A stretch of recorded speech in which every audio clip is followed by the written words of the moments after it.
Hi hello ಎಲ್ರಿಗೂ ನಮಸ್ಕಾರ. Welcome back to KPSC ಸಂದೇಶ. ಸೊ ಇವತ್ತು ನಾವು 20 ರಾಷ್ಟ್ರೀಯ ಪ್ರಚಲಿತ ಘಟನೆಗಳನ್ನ ನೋಡಬೇಕು ಅಂತ ಕೆಲವಷ್ಟು ಇಂಪಾರ್ಟೆಂಟ್ ಆದಂತಹ ಇವೆಂಟ್ಸ್ ಏನೆಲ್ಲ ಆಗಿದೆ ಅದಕ್ಕೆ ರಿಲೇಟೆಡ್ ಆಗಿರುವಂತದ್ದು G20 ಆಗಿರ್ಬೋದು, ಮತ್ತು ಇನ್ನು ಡಿಫೆನ್ಸ್ ರಿಲೇಟೆಡ್ ಆದಂತಹ ಕೆಲವು ಟಾಪಿಕ್ಸ್ಗಳು, ಇನ್ನಿತರೆ ಟಾಪಿಕ್ಸ್ ಗಳನ್ನ KS 2024ಕ್ಕೆ 40 ದಿನಗಳ ರ್ಯಾಪಿಡ್ ರಿವಿಷನ್ ಸೀರೀಸಿನ ಡೇ 39 ಇವತ್ತು. ನನ್ನ ಹೆಸರು ಸಂದೀಪ್ ದೇಶಪಾಂಡೆ.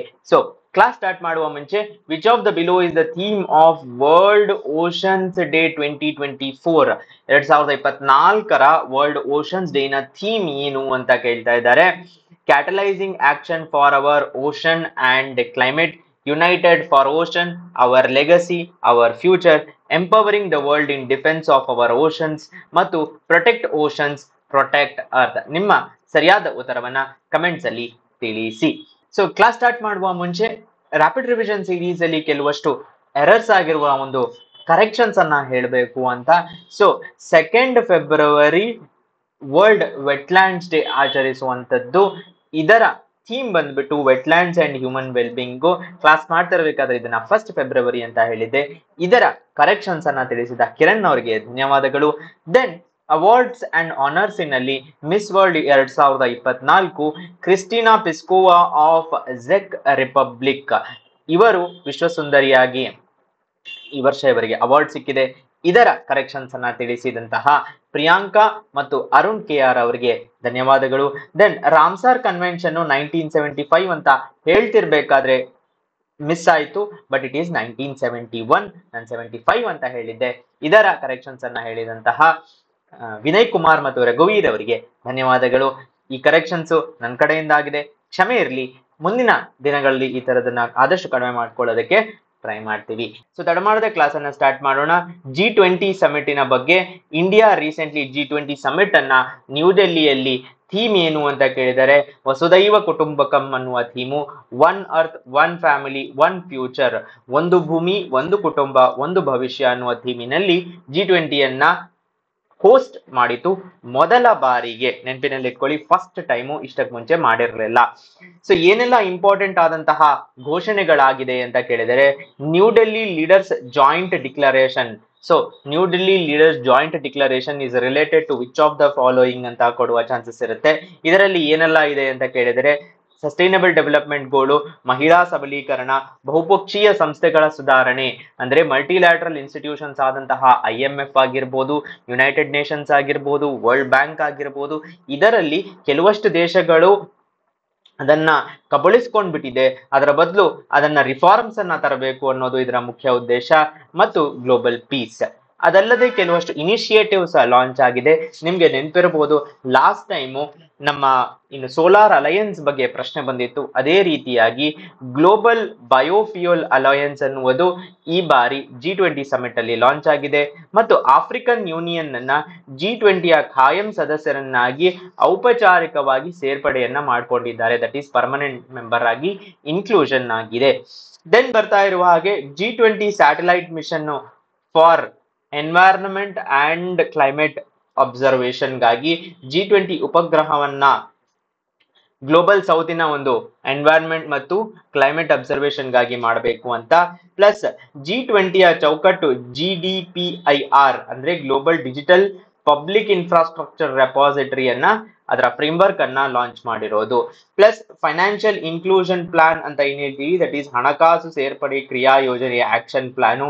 ದೆನ್ ಒಂದು ವಿಶೇಷವಾದಂತಹ ಕಾಶಿ ಕಲ್ಚರ್ ಪಾತ್ವೇ ಅಂತ, ಸಂಸ್ಕೃತಿಯ ಒಂದು ಹಾದಿ. ಇದರ ಏನು ವಿಶೇಷತೆ ಅಂತ ಕೇಳಿದರೆ, ಕಲ್ಚರು ಒಂದು ಸ್ಟ್ಯಾಂಡ್ ಅಲೋನ್ ಗೋಲ್ ಆಗಿ ಫಸ್ಟ್ ಟೈಮು G20ಯಲ್ಲಿ ಅಕ್ಸೆಪ್ಟ್ ಮಾಡ್ತಾ ಇರೋದು. ಅದಲ್ಲದೆ ಸ್ಟಾರ್ಟ್ಅಪ್ 20 ಅನ್ನುವ ಒಂದು ಎಂಗೇಜ್ಮೆಂಟ್ ಗ್ರೂಪು ಮತ್ತು ಗ್ಲೋಬಲ್ ವ್ಯಾಲ್ಯೂ ಚೈನ್ಸ್ GVC ಅಂತ ಏನ್ ಹೇಳ್ತೀವಿ, ಅದರ mapping. Further proposal for one future alliance a social impact fund ಅನ್ನ ಸೆಟಪ್ ಮಾಡಿದ್ದಾರೆ. ದೆನ್ ಕೆಲವಷ್ಟು ನೇಮ್ಸ್ ಆಫ್ ದ ಸಿಟೀಸ್ಗೆ ಅಸೋಸಿಯೇಟೆಡ್ ಆದಂತಹ ಇನಿಷಿಯೇಟಿವ್ಸ್ ಇದೆ. ಫಾರ್ ಎಕ್ಸಾಂಪಲ್ ಮಾಹಿತಿಗೆ that is Jaipur call for action ಯಾವುದರ ಅಂತ ಕೇಳಿದ್ರೆ MSMEs access to information about credit, information about branding, markets ಏನೇ ಆಗಿರ್ಬೋದು ಅದರ ಇನ್ಫಾರ್ಮೇಶನ್. ದೆನ್ ಚೆನ್ನೈ ಬಗ್ಗೆ ಹೇಳಬೇಕು ಅಂದ್ರೆ Chennai high level principles for sustainable and resilient blue R ocean economy, one of the C parts ಅಲ್ಲಿ ಇರುವಂತದ್ದು. ಸೊ ಚೆನ್ನೈ ರಿಲೇಟೆಡ್ ಅದು. ಗಾಂಧಿನಗರಕ್ಕೆ ಬಂದಾಗ implementation road map GIR for strengthening the G20 global initiative landscape. And finally ಸುಸ್ಥಿರ ಅಭಿವೃದ್ಧಿ ಗುರಿಗಳನ್ನು ಸಾಧಿಸಲು ಒಂದು ವಾಹನವಾಗಿ that is ಒಂದು ವೆಹಿಕಲ್ ಆಗಿ ಟೂರಿಸಂ ಅನ್ನ, ಪ್ರವಾಸೋದ್ಯಮವನ್ನ ಯೂಸ್ ಮಾಡಬೇಕು ಅಂತ ಇದ ಗೋವಾ ರೋಡ್ ಮ್ಯಾಪ್ ಅಂತ ಕರೀತಿದ್ದಾರೆ, ಗೋವಾ ಮಾರ್ಗಸೂಚಿ ಎಂದು ಕರೆಯಲಾಗಿದೆ. ಸೊ ಇದಿಷ್ಟು ನ್ಯೂಸು G20 ರಿಲೇಟೆಡ್ ಆದಂತದ್ದು. ದೆನ್ ಬರ್ತಾ ಇರುವ ಹಾಗೆ ಇಂಡಸ್ ಎಕ್ಸ್ ಅನ್ನುವ ಒಂದು ಪಾರ್ಟ್ನರ್ಶಿಪ್ ಯಾರ ಎರಡು ದೇಶಗಳ ಮಧ್ಯೆ ಅಂತ ಕೇಳಿದರೆ US department of defence and ministry of defence partnership called India US defence acceleration ecosystem. So India US defence acceleration ecosystem ಅಂತ ಏನ್ ಕರೀತಾ ಇದ್ದಾರೆ ಅದು ಇಂಡಸ್ ಎಕ್ಸ್ ಅಂತ ನೇಮಕಗೊಂಡಿದೆ. ಇಲ್ಲಿ ನೋಡ್ಬೋದು ಯುನೈಟೆಡ್ ಸ್ಟೇಟ್ಸ್ ಇನ ಡಿಫೆನ್ಸ್ ಡಿಪಾರ್ಟ್ಮೆಂಟಿನ ಲೋಗೋ. ದೆನ್ ಬರ್ತಾ ಇರುವ ಹಾಗೆ ಉಗ್ರಂ ಅನ್ನುವ ಒಂದು ಇಂಡಿಜಿನಸ್ ಆಗಿ ಡೆವಲಪ್ ಆಗಿರುವಂತಹ ಅಂದ್ರೆ ಕಂಪ್ಲೀಟ್ಲಿ ಎಂಡ್ ಟು ಎಂಡ್ ಸ್ಥಳೀಯವಾಗಿ ಡೆವಲಪ್ ಆಗಿರುವಂತಹ ಅಸಾಲ್ಟ್ ರೈಫಲಿನ ಬಗ್ಗೆ ನೀವು ನೆನ್ಪಿಟ್ಕೋಬೇಕು. ಒಂದು ಫಿಲಿಂ ಕೂಡ ಇದೆ. ಸೊ ಫಿಲಿಮಿಗೆ ಅಸೋಸಿಯೇಟ್, ಒಂದು ಮೂವಿಗೆ ಅಸೋಸಿಯೇಟ್ ಆಗಿ ನೀವು ಇದನ್ನು ನೆನ್ಪಿಟ್ಕೋಬಹುದು. ಈ ತರ ಕಾಣುವಂಥದ್ದು ಉಗ್ರಂ DRDO ತಯಾರಿಸಿರುವುದು. ದೆನ್ ಡಿಫೆನ್ಸ್ ಕನೆಕ್ಟ್ ಐಡೆಕ್ಸ್ ಅಂತ, so innovations for defence excellence organisation DIO ಅಂತ, ಇದು ಮಿನಿಸ್ಟ್ರಿ ಆಫ್ ಡಿಫೆನ್ಸ್ ಇನ ಅಡಿಯಲ್ಲಿ ಬರುವಂತದ್ದು. 2018 ಅಲ್ಲಿ ಲಾಂಚ್ ಆಗಿರುವಂತಹ flagship scheme for ministry of defence. It is an innovative ecosystem in defence and aerospace. It is a not, ಇದನ್ನ ಯಾರು ಈ ಇದರ ಫಂಡು ಮತ್ತೆ ಮ್ಯಾನೇಜ್ಮೆಂಟ್ ಡಿಫೆನ್ಸ್ ಇನೋವೇಷನ್ ಆರ್ಗನೈಸೇಷನ್ ಅಂತ ಮಾಡುತ್ತೆ. ಇದು ಯಾವುದೇ ಒಂದು ಪ್ರಾಫಿಟ್ಸ್ ಗೆ ಮಾಡುವಂತಹ ಆರ್ಗನೈಸೇಷನ್ ಅಲ್ಲ. ಇದನ್ನ HAL ಮತ್ತೆ BEL ಇಬ್ಬರು ಸೇರಿ ಫಾರ್ಮ್ ಮಾಡಿರುವಂತದ್ದು. ಓಕೆ. ದೆನ್ ಪ್ರಾಜೆಕ್ಟ್ ಉದ್ಭವ್ ಅನ್ನೋದು ರೀಸೆಂಟ್ಲಿ ಬಹಳಷ್ಟು ನ್ಯೂಸಿನಲ್ಲಿದೆ. ಏನು ಉದ್ಭವ್ ಅಂತ ಕೇಳಿದರೆ ನಮ್ಮ ಇಂಡಿಯನ್ ಸ್ಟ್ರಾಟಜಿ ಮಿಲಿಟರಿ ಏನಿದೆ ಬಹಳನೇ ಡೀಪ್ ಆಗಿರುವಂತದ್ದು. ಇಂಡಿಯಾ ಆಗಿರ್ಬೋದು, ಚೈನಾ ಆಗಿರ್ಬೋದು. ಫಾರ್ ಎಕ್ಸಾಂಪಲ್ ಇಂಡಿಯನ್ ಮಿಲಿಟರಿಯಲ್ಲಿ ಚಾಣಕ್ಯ ಅವರ ಫಿಲಾಸಫೀಸ್ ಆಗಿರ್ಬೋದು, ಹಿಂದೂಯಿಸಮ್ಮಿನ ಧರ್ಮಶಾಸ್ತ್ರ ಆಗಿರ್ಬೋದು ಮತ್ತು ಬುದ್ಧಿಸಮ್ಮಿನ ಕೆಲವಷ್ಟು ಪ್ರಿನ್ಸಿಪಲ್ಸ್ ಆಗಿರ್ಬೋದು, ಅವೆಲ್ಲವೂ ಇಂಪಾರ್ಟೆಂಟ್ ಆಗತ್ತೆ.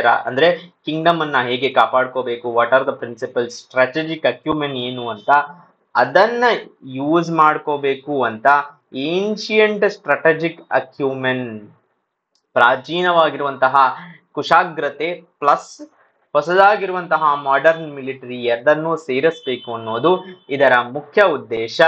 So it develops indigenous strategic vocabulary, ಇಂಡಿಯಾದ ಫಿಲಾಸಫಿ ಮತ್ತು ಕಲ್ಚರ್ ನಲ್ಲಿ ರೂಟೆಡ್ ಆಗಿರುವಂತಹ ಒಂದು ಇನಿಷಿಯೇಟಿವ್. ಇದರ ಹೆಸರು ಪ್ರಾಜೆಕ್ಟ್ ಉದ್ಭವ್ ಅಂತ.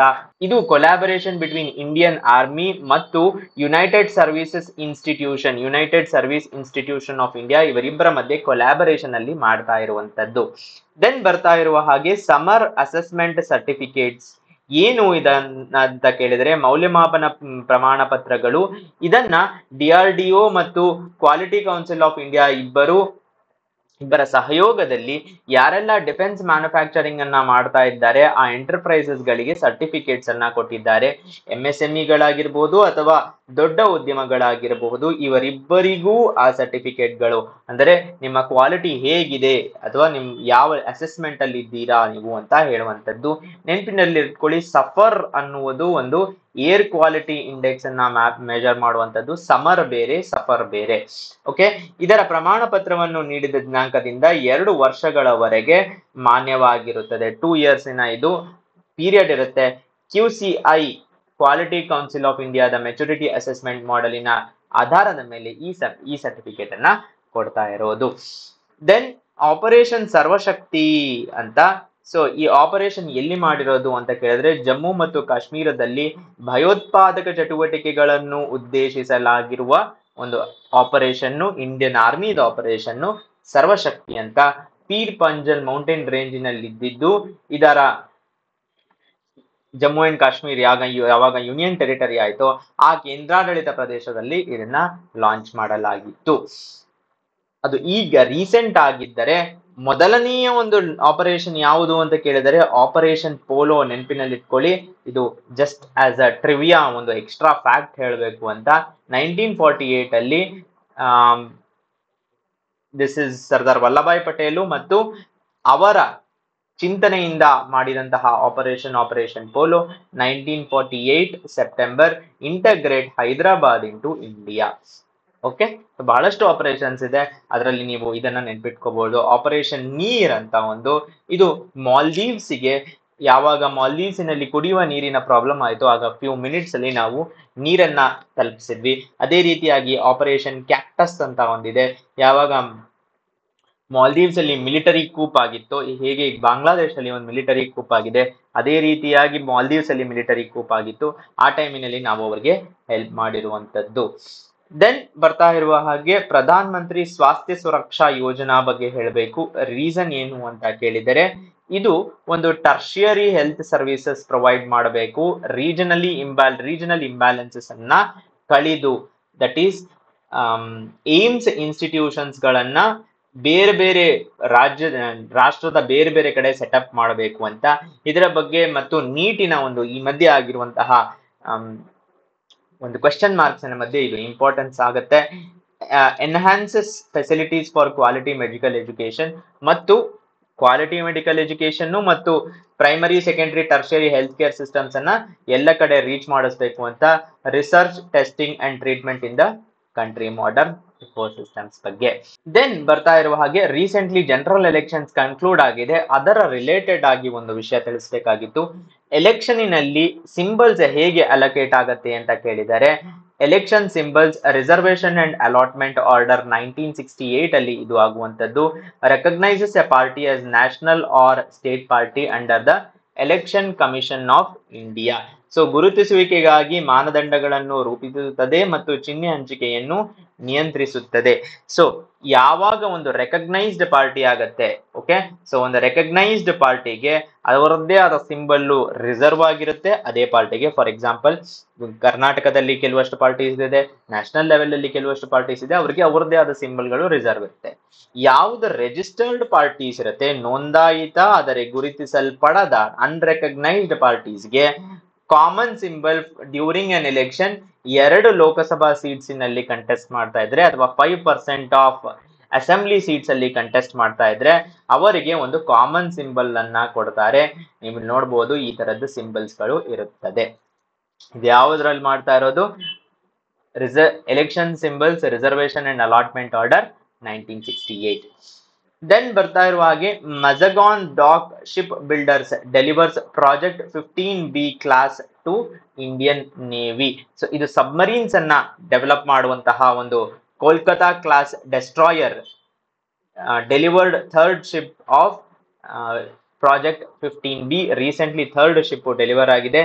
This is Visakhapatnam class destroyer, also known as P-15 Bravo. ಇದರಲ್ಲಿ ಸ್ಟೆಲ್ತ್, ಆಟೋಮೇಷನ್ ಮತ್ತು ಆರ್ಡಿನೆನ್ಸ್ ಫೀಚರ್ಗಳು ಇರುತ್ತದೆ. ದೆನ್ ಪೂರ್ವೋತ್ತರ ಸಂಪರ್ಕ ಸೇತು ಪೋರ್ಟಲ್ ಅಂತ ಒಂದು ಸೆಟಪ್ ಮಾಡಿದ್ದಾರೆ. ಏನು ಮುಖ್ಯ ಉದ್ದೇಶ ಅಂದ್ರೆ, ಪೂರ್ವೋತ್ತರ ಅಂತ ತಕ್ಷಣ ನಿಮ್ಗೆ ನೆನಪಾಗಬಹುದು ನಾರ್ತ್ ಈಸ್ಟ್ ಡೆವಲಪ್ಮೆಂಟ್ ಗೆ ರಿಲೇಟೆಡ್. ಎಂ ಡೊನೆರ್ ಅಂತ ಏನಿದೆ ಮಿನಿಸ್ಟ್ರಿ, ಅದಕ್ಕೆ ರಿಲೇಟೆಡ್ ಆದಂತದ್ದು. ಏನು ಅಂದ್ರೆ ಯೂನಿಯನ್ ಮಿನಿಸ್ಟ್ರೀಸು ನಾರ್ತ್ ಈಸ್ಟ್ ರೀಜನ್ ಗೆ ಹೋಗಿ ಎವ್ರಿ ಫೋರ್ಟ್ ನೈಟ್ಲಿ ಒಂದು ವಿಸಿಟ್ ಅನ್ನ ಕೊಡಬೇಕು ಬೇರೆ ಬೇರೆ ಮಿನಿಸ್ಟ್ರೀಸ್. ಅವರ ವಿಸಿಟ್ ಮತ್ತು ಅವರ ಒಂದು ಒಳನೋಟವನ್ನ, ಚಿತ್ರಾತ್ಮಕವಾಗಿ ಮಾಹಿತಿಯನ್ನ ಹಂಚಿಕೊಳ್ಳಬೇಕು ಅವರ ಸೋಷಿಯಲ್ ಮೀಡಿಯಾ ಹ್ಯಾಂಡಲ್ಸ್ ಗಳಲ್ಲಾಗಿರ್ಬೋದು, ಅವರ ಏನು ರೆಜಾಂಡರ್ಸ್ ಆಗಿರ್ಬೋದು, ಮಂತ್ಲಿ ಮ್ಯಾಗಝೀನ್ಸ್ ಅಲ್ಲಾಗಿರ್ಬೋದು. ಇದರಿಂದ ಒಂದು ಜನರಿಗೆ ಅಲ್ಲಿ ಹೋಗುವ ಪ್ಲಸ್ ಅಲ್ಲಿರುವ ಪ್ರಾಬ್ಲಮ್ಸ್ ಇನ ಅರಿವು ಮೂಡುತ್ತದೆ. Curated list of ministers for future visits, ಯಾರು ನೆಕ್ಸ್ಟ್ ಮಿನಿಸ್ಟರ್ ಹೋಗ್ಬೇಕು ನಾರ್ತ್ ಈಸ್ಟ್ಗೆ ಅನ್ನೋದನ್ನ ಹೇಳ್ತಾರೆ. Ministry of development of north east region in charge ಇರುತ್ತದೆ. Then future skills prime digital talent national strategy. ಇದು ಒಂದು ಇಂದ ಬ್ಯಾಕ್ ಆಗಿರುವಂತಹ ನ್ಯಾಸ್ಕಾಮ್ ಸರ್ಟಿಫಿಕೇಟ್ ಪ್ರೋಗ್ರಾಮ್ ಆಗಿದ್ದು, ಇದು NOS ಮತ್ತು NQF ಇಂದ ಅಲೈನ್ ಆಗಿರುತ್ತದೆ. ಏನು ಮೇನ್ ಏಮು ಅಂತ ಕೇಳಿದ್ರೆ ನೀವು ಇಲ್ಲಿ ನೋಡ್ಬೋದು, future skills prime methi and NASSCOM digital skilling initiative. ಯಾರೆಲ್ಲ ಲರ್ನರ್ಸ್ ಇದ್ದಾರೆ, ಫಾರ್ ಎಕ್ಸಾಂಪಲ್ ಎಲ್ಲ ಸ್ಟೇಜ್ಗಳಲ್ಲಿ ಅವ್ರಿಗೆ ಯಾವ ಕೋರ್ಸ್ ಸೆಲೆಕ್ಟ್ ಮಾಡಬೇಕು, ಕೋರ್ಸ್ ಸೆಲೆಕ್ಟ್ ಆದ್ಮೇಲೆ ಅವ್ರಿಗೆ ಸ್ಕಿಲ್ ಬಿಲ್ಡ್ ಮಾಡಬೇಕು, ಸ್ಕಿಲ್ ಬಿಲ್ಡ್ ಮಾಡಿದ್ಮೇಲೆ ಅವ್ರಿಗೆ ಎಂಪ್ಲಾಯ್ಮೆಂಟ್ ಮಾಡಬೇಕು, ಇವೆಲ್ಲವೂ ಮಾಡುವಂತಹ ಒಂದು initiative future skills prime initiative ಆಗಿರುತ್ತೆ. ದೆನ್ ಡಿಜಿಕ್ಲೇಮ್ ಅನ್ನುವ ಒಂದು ಇದು ಇನಿಷಿಯೇಟಿವ್ ನ್ಯೂಸ್ ಅಲ್ಲಿ ಇದೆ. ಏನಿದು ಅಂದ್ರೆ ಇದು ಅಗ್ರಿಕಲ್ಚರ್ ಮಿನಿಸ್ಟ್ರಿ ಇನಿಷಿಯೇಟಿವ್. ನೆನಪಿನಲ್ಲಿ ಇಟ್ಕೊಳ್ಳಿ, ಡಿಜಿ ಅಂತ ತಕ್ಷಣ ಮೇತಿ ಆದ್ರೂ ಅಥವಾ ಫೈನಾನ್ಸ್ ಮಿನಿಸ್ಟ್ರಿ ಆದ್ರೂ ಅನ್ಕೋಬಾರ್ದು. ಯಾಕೆ ಅಂದ್ರೆ ಯಾವುದೆಲ್ಲ ಪ್ರಧಾನ ಮಂತ್ರಿ ಫಸಲ್ ಬಿಮಾ ಯೋಜನೆ ಇದೆಯೋ ಅದರ ಒಂದು ಕ್ಲೇಮ್ಸ್ ಅನ್ನ ಸೆಟಲ್ ಮಾಡುವಂತಹ ಯೋಜನೆ ಇದಾಗಿರುತ್ತೆ. It is developed by NPCI ಮತ್ತು public finance management scheme. NPCI ಮತ್ತು public finance management scheme. Then ಎಜುಕೇಶನ್ಗೆ ರಿಲೇಟೆಡ್ ಆದಂತಹ ಇನಿಷಿಯೇಟಿವ್ಸ್ ಯಾವುದು ಅಂತ ಕೇಳಿದರೆ ದೀಕ್ಷಾ ಅನ್ನುವುದೊಂದು, ನಿಪುಣ್ ಭಾರತ್ ಪೋರ್ಟಲ್. ದೀಕ್ಷಾ ಏನು ಅಂದ್ರೆ 2017 ಪ್ಲಾಟ್ಫಾರ್ಮು ಇಂಟರಾಕ್ಟಿವ್ ಟೀಚಿಂಗ್ ಮಟೀರಿಯಲ್ ಅನ್ನ ಟೀಚರ್ಸ್ಗೆ ಕೊಡಬೇಕು ಅಂತ. ನಿಪುಣ್ ಭಾರತ್ ಫೌಂಡೇಶನಲ್ ಲಿಟ್ರಸಿಯನ್ನ ಎಲ್ಲ ಚಿಲ್ಡ್ರನ್ಗೆ 2026-27 ಅಷ್ಟೊತ್ತಿಗೆ. ನಿಷ್ಠಾ ಅನ್ನುವ ಪ್ರೋಗ್ರಾಮು ಟೀಚರ್ಸ್ ಮತ್ತು ಸ್ಕೂಲಿನ ಹೆಡ್ ಯಾರು ಎಲೆಕ್ಟ್ ಆಗಿರ್ತಾರೋ, ಸ್ಕೂಲ್ ಪ್ಯೂಪಿಲ್ ಲೀಡರ್ ಅಂತ ಏನ್ ಕರೀತಾರೆ ಅವರಿಗೆ. Then national curriculum framework for foundational skills to improve student foundational skills. Then finally Jaadui Pitara ಅಂತ ಫೌಂಡೇಶನಲ್ ಸ್ಕೂಲಿಂಗ್ ಸ್ಟೇಜಸ್ ಅಲ್ಲಿ ಯಾರು ಸ್ಟೂಡೆಂಟ್ಸ್ ಇರ್ತಾರೋ ಅವರ ಲರ್ನಿಂಗ್ ಮತ್ತು ಟೀಚಿಂಗ್ ಮಟೀರಿಯಲ್ ಅನ್ನ ಪ್ರೊವೈಡ್ ಮಾಡುವಂತದ್ದು.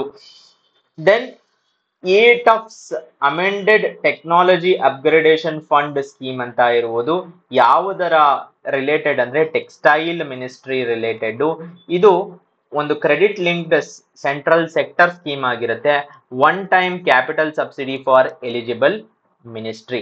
15% for garmenting technical textiles with 30 crore of, ಅದರಲ್ಲಿ 10% ವೀವಿಂಗು ಪ್ರಾಸೆಸಿಂಗಿಗೆ ಇರುವಂತದ್ದು. ದೆನ್ ಒಂದು ಸ್ಮಾಲ್ ವಿಷಯ, ಇಂಡಿಯನ್ ಓಷನ್ ಇನ್ನ ಅರೇಬಿಯನ್ ಸೀನ ರಿಲೇಟೆಡ್ ಆಗಿರುವಂತದ್ದು. ಅಫಾಲ್ ಟ್ರಯಾಂಗಲ್ ಅನ್ನೋದು ಬಹಳಷ್ಟು ನ್ಯೂಸ್ ಅಲ್ಲಿ ಇದೆ. ಇಲ್ಲಿ ನೋಡ್ಬೋದು ನೀವು ರೆಡ್ ಸಿ. ಸೊ ಈ ಅಫಾಲ್ ಟ್ರಯಾಂಗಲ್ ಏನು ಅಂತ ಕೇಳಿದರೆ it is located in the horn of Africa. Seed ಅಂತ ಏನ್ ಹೇಳ್ತೀವಿ, ಆ ಹಾರ್ನ್ ಆಫ್ ಆಫ್ರಿಕಾ, ಸೊಮಾಲಿಯಾ, ಇನ್ನು ಉಳಿದ ದೇಶಗಳು. Plus the Afar triangle is the northernmost part of the great rift valley. Okay, the Awash river is the main river through the Afar triangle. ಇದರ through pass ಆಗುವಂತಹ river Awash river. Okay, so ಇದು ಈ ಮಧ್ಯೆ news ಅಲ್ಲಿ ಇದೆ, ನೀವು ಇದರ mapping ಅನ್ನ ನೋಡ್ಕೋಬಹುದು. ರೈಟ್, ಇದರೊಂದಿಗೆ 20 ರಾಷ್ಟ್ರೀಯ ಪ್ರಚಲಿತ ಘಟನೆಗಳ ಒಂದು ವಿಷಯಗಳನ್ನ ತಿಳ್ಕೊಂಡಿದೀವಿ. ನೆಕ್ಸ್ಟ್ ಕ್ಲಾಸ್ ಅಲ್ಲಿ ಸಿಗೋಣ. ನಿಮ್ ಸಪೋರ್ಟ್ ಹೀಗೆ ಇಲ್ಲಿ.